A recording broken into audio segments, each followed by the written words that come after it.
po ba? Pakinggan niyo ako maigi. Pag pinag-igi mo yung trabaho mo, yan ang offering mo sa Diyos. Pag nilabanan mo yung antok mo habang nagte-training ako, yan ay offering mo sa Diyos. Sinasabi mo sa Diyos na, Lord, thank you, buti na lang may training. Ito ay abilidad nating gawin yung ating pinangako. Correct?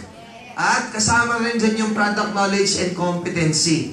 Pagkatapos maging reliable, what is the next, ladies and gentlemen? Assurance. Tingnan niyo maigi na dito, ang ginagawa natin, nagko-convey tayo ng trust, confidence. Magalang ho tayo. Panoorin niyo po kung maigi. Wala hong puwang sa customer service yung kabastusan. So, promptness o yung bilis ng kilos, importante ho yan. Alam niyo kung gusto niyo umasenso, liksian niyo yung kilos. Good morning, sir. Good morning. Hello po. How are you, ma'am? Ay,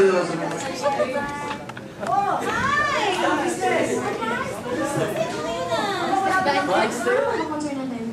Tungkol sa mga pinurchase ko na product, hindi pa dumarating sa amin. Kailan ka nag-purchase? Hindi ko maalala. 999.75. Magkano price po? 999 lang, sir. Yung isang box with complete instructional manual inside.